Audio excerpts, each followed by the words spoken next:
হরে কৃষ্ণ বন্ধুরা, গোপাল সোনাদের একটি নতুন ভিডিওতে তোমাদের অনেক অনেক ওয়েলকাম জানাই।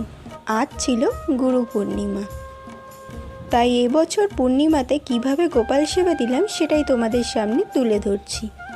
যেহেতু আজকে একটা বিশেষ দিন, তাই গোপাল সোনাদের পঞ্চামৃত দিয়ে স্নান করাচ্ছি। প্রথমে দিয়েছিলাম মধু, তারপর ঘি, এখন দিচ্ছি টক দই, আর তারপর দেব দুধ।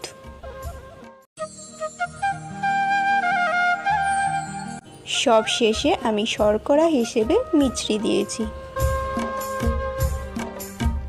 এরপর পরিষ্কার জল দিয়ে গাটা পরিষ্কার করে দিলাম, তারপর কিছু ফুল দিলাম, এরপর একটু আরতিও করে নিয়েছি।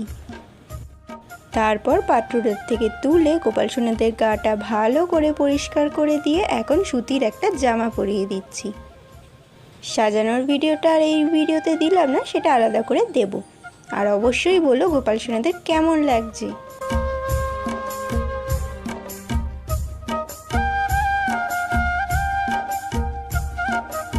যেহেতু আজকে পূর্ণিমা, তাই নারায়ণকে সিন্নি ভোগ দিয়ে থাকি, সেটাই আমি এখন বানিয়ে নিচ্ছি। গোপালের সেবা রেডি হয়ে গেছে, তাই গোপালের সামনে দিয়ে দিলাম। সব শেষে ভোগের আরতিও করে নিলাম। তাহলে আজকে আসি, রাধে রাধে।